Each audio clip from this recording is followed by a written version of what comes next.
Back to the markets, please. Look who's here now. Leo Kelly joins me. How pervasive is inflation, and what does it mean for the Fed and the economy?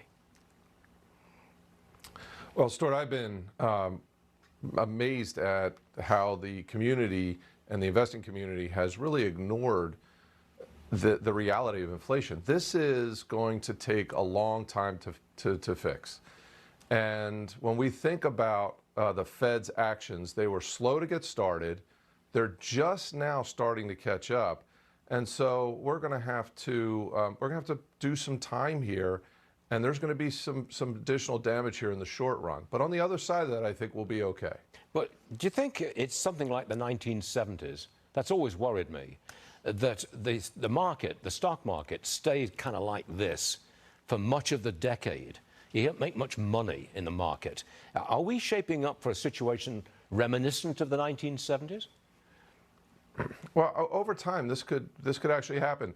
So if we think about the amount of capital that's been put in the system, for 2 straight years, we saw M2 grow, M2, which is money supply, grow over 25% a year.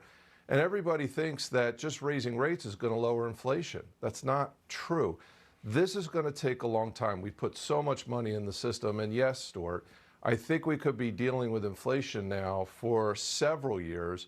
And we are looking at the beginning of a secular change in the market, both with inflation, higher interest rates, and all of that will impact markets.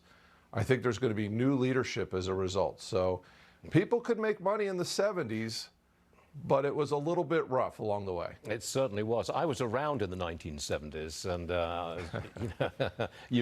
I don't think you were. One last one, real fast. Cathie Wood, she thinks we're going towards disinflation. What do you think to that? Well, 2 comments. One, I was around in the 70s, and I'll tell you what I remember. I remember oil getting so high in the winter one year that we had to decide whether or not we were going to buy food or oil. So it can get pretty tough out there. You know, in terms of Cathie Wood, I think the idea that we're going to have disinflation is astonishing. But you have to realize, obviously, her portfolio has struggled over the last year or so.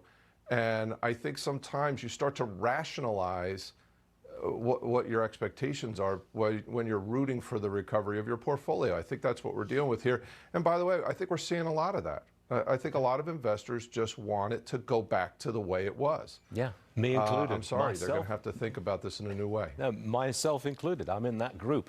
Leo Kelly, good stuff. Thanks for being with us, Leo. You're all right, and we'll see you again soon. Thank you. Appreciate it, Stuart. Yes, sir.